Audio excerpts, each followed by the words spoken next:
नमस्कार दोस्तों, स्वागत है आपका साइंस जर्नी में। आजकल रामदेव नाम काफी चर्चा में है। चर्चा में बने रहने के लिए ये सलवार पुरुष के नाम से भी प्रसिद्ध हैं। कुछ दिन पहले ये रिपब्लिक टीवी पे काफी विवादास्पद बयान दिए हुए हैं। उस बयान में इनने नास्तिकों सहित दलितों को, अम्बेडकरवादियों को, महान पेरियार रामास्वामी जैसे नास्तिकों को, कम्युनिस्टों तक को वैचारिक आतंकवादी बोला है। उनके इस बयान पर सोशल मीडिया में घमासान प्रतिक्रियाएं शुरू हो गई हैं। अगर इस लंगोटधारी रामदेव के योग से नॉन ऑफिशियल अरबपति बनने के कट्टे चिट्टे को खोला जाए तो एक एक ईंट खुल के आ जाएगी सामने। और इसी चैनल पे कई सारी वीडियो भी आगे आने वाली हैं, जिसमें इनके योग या ढोंग को भी अच्छी तरह से खोला जाएगा। आज मैं इनके आयुर्वेद पे फैलाए गए दुष्प्रचार के ईंटों को खोलूंगा। उससे पहले थोड़ा सा इनकी परेशानी जान लेते हैं। रामदेव हरियाणा के यादव हैं। पूरे भारत में यादव समुदाय शूद्र समाज में आता है, लेकिन हरियाणा में इनकी संपन्नता देखते हुए ये खुद को ब्राह्मणवादी मानसिकता के पुरोता बन बैठे हैं। दरअसल ये पहली दफा नहीं है जब ये लंगोटधारी बाबा नास्तिकों के खिलाफ और पिछड़ों, अति पिछड़ों के खिलाफ जहर उगलते नजर आए हैं। इसके पहले भी अपने कई सारे बयानों में नास्तिकों से दूर रहें, नास्तिकों से दूर रहें इत्यादि कहकर अपने धंधे चलाते आए हैं। आज मैं बताऊंगा कि इनकी असल परेशानी क्या है। दरअसल लंगोटधारी बाबा की असली धंधा है आयुर्वेद। योग से तो इनने अपना धंधा शुरू किया जो कि पतंजलि के नाम पे धंधे में कन्वर्ट हो गया। आज इनका मार्केट अरबों और खरबों में चल रहा है, जिसको इनने अपने साथी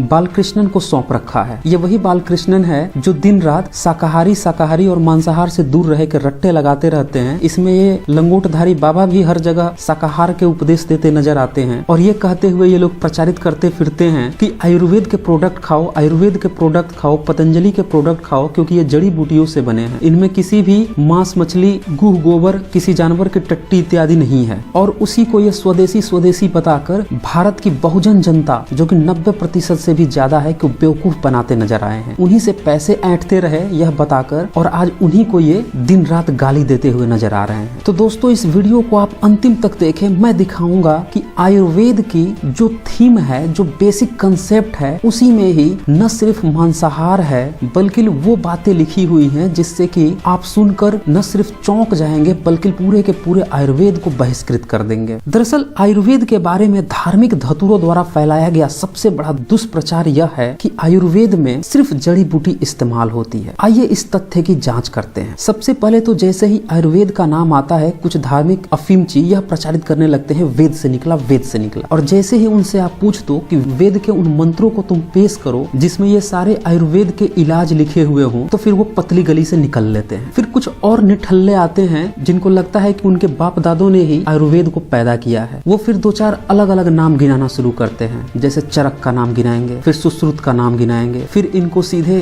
2000 साल पहले, 2500 साल पहले फिट करने की कोशिश करेंगे। और दो किताबें भी आजकल मार्केट में आ गई हैं पिछले 100 सालों के अंदर। एक का नाम है चरक संहिता और दूसरे का नाम है सुश्रुत संहिता। ये दोनों किताबें संस्कृत में लिखी हैं और देवनागरी लिपि में लिखी हैं। आप इसी से समझ सकते हैं कि देवनागरी लिपि, जिसको कि ब्राह्मणवादी मानसिकता के इतिहासकार भी 1000 साल से पीछे नहीं बता सके हैं आज तक, उसमें लिखी किताबों को ये 2500 साल पुराना, 2000 साल पुराना बता रहे हैं। फिर भी इन धूर्तों की अगर बात को एक पल के लिए मान भी लिया जाए कि चलो तुम ये तो नहीं साबित कर सकते कि ये किताबें पुरानी है, लेकिन अगर यही किताबें फिर भी तुम्हारे आयुर्वेद का सोर्स हैं, तो इन्हीं किताबों के हवाले से मैं इनको पूरी तरह से नंगा करूंगा। और तब आप जान जाएंगे कि यह रामदेव क्यों नास्तिकों से नफरत करने वाला बंदा है। कुछ उदाहरण देखें। चरक संहिता चिकित्सा स्थानम, अध्याय 6, 19 श्लोक। अर्थात प्रमेह से पीड़ित रोगियों को विस्कर, तितर की जाति का एक पंछी और प्रत्युद, चोंच मारने वाले बाज, तोता, कौवा आदि पंछियों का मांसरस तथा जंगली पशु के मांसरस, शोरबा के साथ यव का भात अथवा सूखा वाट्य, सत्तू और अपूप का आहार करना चाहिए। ये आयुर्वेद की किताबें प्रमेह यानी मूत्र के साथ धातु या सुगर गिरने पे ये इलाज बता रही है। तितर, बाज, तोता, कौवा, जंगली पशु या मांसरस और शोरबा खाने को, ये है शाकाहार इन तथाकथित आयुर्वेदाचार्यों का। अगर किसी को डाउट है कि क्या ये श्लोक आयुर्वेद के हैं, तो आपको मैं चरक संहिता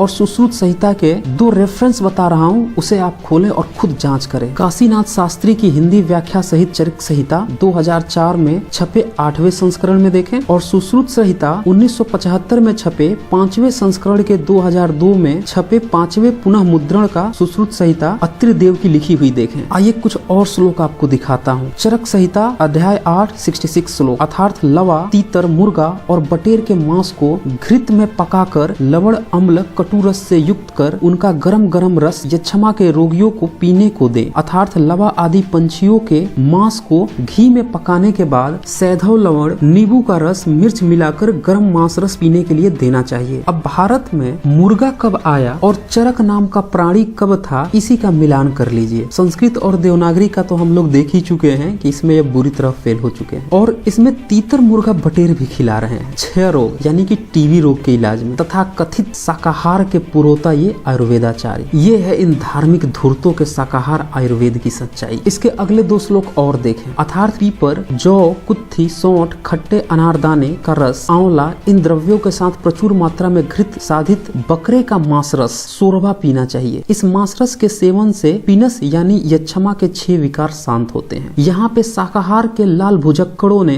बकरे का सोरबा भी पिलवा दिया आयुर्वेद के अपने शाकाहार में। इसी चैप्टर में 143 से 150 तक के बीच का श्लोक देखें। अर्थात यक्षमा रोग से पीड़ित को मोर का मांस खाने को देना चाहिए। इसके अलावा कच्चा मांस खाने वाले गिद्ध, उल्लू और चांस के मांस को विधि पूर्वक बनाकर यह मोर का मांस है ऐसा कहकर मरीज को देना चाहिए। कौवे के मांस को तीतर का मांस बताकर, सांप के मांस को वर्मी मछली बताकर, गंडूपड यानी कि केचुआ के मांस को मछली की भुनी हुई आंत बताकर तथा इसी तरह लोमड़ी के नेवले, बिलार, गिद्दर के मांस को खरहे का मांस बताकर वैद्य खाने को दिलाएं। ये शाकाहार है, ये इसका आयुर्वेद का कोर कंसेप्ट है उन्हीं की किताबों से। सिंह, भालू, तरछू और व्याघ्र का मांस और इनके अलावा मांस खाने वाले दूसरे पशुओं व पंछियों का मांस मांसाहार के कारण पुष्ट है। इनका मांस तीक्ष्ण, उष्ण, लघु होने के कारण यक्षमा के रोगियों के लिए उत्तम होता है। क्या कोई जानवर बच गया है इन आयुर्वेद के इस शाकाहार से जिसके खाने के बाद क्षय रोग यानी कि टीबी का इलाज हो जाए? अरे हाँ, सलवारी बाबा के माताजी। अरे वो माताजी नहीं, ये वाली माताजी। चरक संहिता में अध्याय 8 158 श्लोक देखें। इन्हें भी निपटा दिया। अर्थात मोर, तीतर, मुर्गा, हंस, सुअर, ऊंट, गधा, गाय और भैंस का मांस रोगी के शरीर का मांस बढ़ाने के लिए यक्षमा रोगी के लिए उत्तम है। देखा यहाँ पे आपने, सुअर और गोमांस को भी खिला दी। अब जो गपोड़े आयुर्वेद वेद से निकला का तकिया कलाम लिए हुए दिन रात माला फेर रहे हैं, वो बताएंगे कि इस आयुर्वेद में गोमांस का मांस खाना कहाँ से आ गया और इसमें सुअर के मांस की भी बात हो रही है। क्या कोई ऐसा इस्लामिक बंदा है जो आयुर्वेद का इस्तेमाल कर रहा हो? ये है सच्चाई इनकी चरक संहिता और इनके आयुर्वेद की। कुछ धार्मिक धतूरे तो आयुर्वेद की संस्कृति देव की संस्कृति बताते हुए थकते नहीं। अब ये बताएंगे कि क्या गोमांस भक्षण ही इनकी देव संस्कृति है? ऐसा नहीं है कि सिर्फ और सिर्फ ये चरक संहिता में लिखा है, बल्कि सुश्रुत ने भी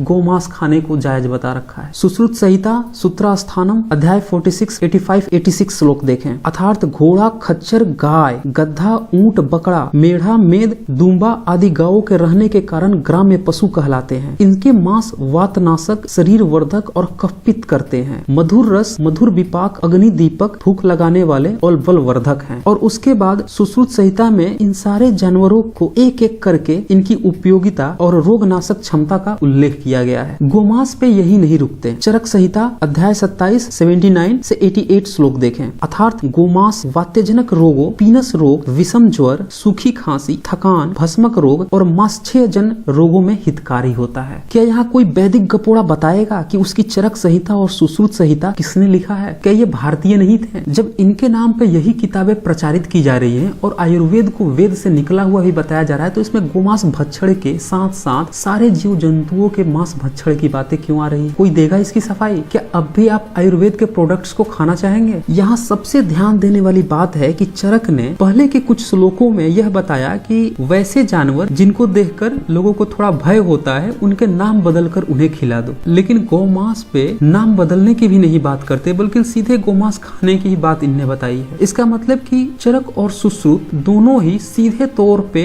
गोमांस भक्षण को जायज ठहराते हैं और उस समय के हिसाब से अगर ये माना जाए कि ये बात सही भी है तो उनके हिसाब से उस समय यह जायज भी था। तो फिर आज उनके ये चेले अचानक से मांस के नाम पे भड़क क्यों रहे हैं? देंगे इसकी ये सफाई। और ये बातें मैं नहीं कह रहा, ये तो इनकी ही धार्मिक किताबें बक रही हैं। कुछ और श्लोक देखें। चरक संहिता अध्याय 8 163 से 165 श्लोक। इसमें मांस के साथ साथ दारू पीने का भी प्रावधान है। इसी तरह से चरक संहिता में अध्याय 13 97 से 98 श्लोक में मांस के साथ साथ मूत्र पीने का भी प्रावधान है। अब आप समझ सकते हैं कि क्यों ये दिन रात सिर्फ मूत्र पीने की ही बात करते हैं और गोबर खाने की बात करते हैं। बस मांस खाना ही भुला दिए हैं ये। आयुर्वेद यही नहीं रुकता, वह गोबर और जानवरों की टट्टी यानी कि लीद खाने की भी बात करता है। सुश्रुत संहिता अध्याय 9 20-21 श्लोक देखें। इसमें भेड़ का मूत्र, गाय बकरी आदि पशुओं के गोबर, लीद, हाथी के लीद इत्यादि को जलाकर पकाकर दवा बनाने का प्रावधान है। इसी का अगला श्लोक देखें। अर्थात हाथी की लीद को भली प्रकार का बनाए, छार को हाथी के मूत्र में घोलकर कई बार निथार लें, स्यूत्र को घिस कर उस पर इनका लेप करें, इससे त्वचा के समान रंग आता है। अध्याय 11 के 11 श्लोक में सुश्रुत संहिता में खच्चर और गधे की लीद से दवा बनाने का नियम है। सुश्रुत संहिता के अध्याय 9 16वें श्लोक में चीते या हाथी की खाल से जलाकर दवा बनाने की बात कही गई है। उसी के अगले श्लोक में काले सांप को अच्छी तरह से जलाकर दवा बनाने की बात है। फिर अस्थियों की राख से दवा बनाने का भी नियम है। फिर पंछियों के अस्थियों की राख से दवा बनाने का नियम है। सुश्रुत संहिता अध्याय 26 18 और 19 श्लोक में इसमें बकरे के अंडकोश और उदबिलाव की चर्बी से दवा बनाकर सेक्स पावर बढ़ाने का नियम है। संस्कृत के प्रकांड विद्वान डॉक्टर सुरेंद्र कुमार शर्मा अज्ञात अपनी पुस्तक क्या बालू की भीत पे खड़ा है हिंदू धर्म पेज 726 में लिखते हैं, पूर्व केंद्रीय स्वास्थ्य एवं परिवार कल्याण मंत्री डॉक्टर अबूमणि रामदास ने एक सवाल के जवाब में बताया था कि आयुर्वेद से संबंधित प्राचीन ग्रंथों में मानव अंगों के इस्तेमाल होने का भी जिक्र है, लेकिन अब इसकी अनुमति नहीं है, क्योंकि यह भी कहा कि दिव्य योग फार्मेसी की एक दवा के नमूने में एक प्रयोगशाला में मानव प्रजाति के डीएनए की पुष्टि की है, यद्यपि दूसरे ने नहीं की है। हाँ, उन्होंने यह भी कहा कि आयुर्वेदिक दवाइयों में एलोपैथिक दवा मिलाने की रिपोर्ट भी औषधि महानियंत्रक को मिली है। तो इस तरह से हम देखते हैं कि इन धार्मिक किताबों में जो ये सच्चाई लिखी है, इसको उजागर सिर्फ और सिर्फ एक जागरूक युवा ही कर सकता है। और ये नौजवान वो नास्तिक लोग हैं, वो पेरियार स्वामी के लोग हैं, वो अम्बेडकरवादी हैं, वो कम्युनिस्ट भी हो सकते हैं। तो आप समझ सकते हैं कि ये बाबा रामदेव क्यों इन लोगों पे भड़का हुआ है। एक तरफ तो वो यह प्रचार कर रहे हैं कि शाकाहार अपनाओ, शाकाहार अपनाओ, और पीठ पीछे उन्हीं की आयुर्वेद के बेसिक कंसेप्ट से ही ये दवाएं बन रही हैं। और अब इस सच्चाई को जो खोल रहा है तो फिर इन्हें दर्द किस बात का हो रहा है? सच्चाई एक्सेप्ट करने में ये ब्राह्मणवादी मानसिकता जैसी धार्मिक धतुरा बने क्यों फिर रहे हैं? क्या ये खुद को शूद्र समाज से बाहर निकलकर ब्राह्मण समाज समझने लगे हैं? बाबा रामदेव को यह बात समझनी चाहिए कि चने के झाड़ पर चढ़ने से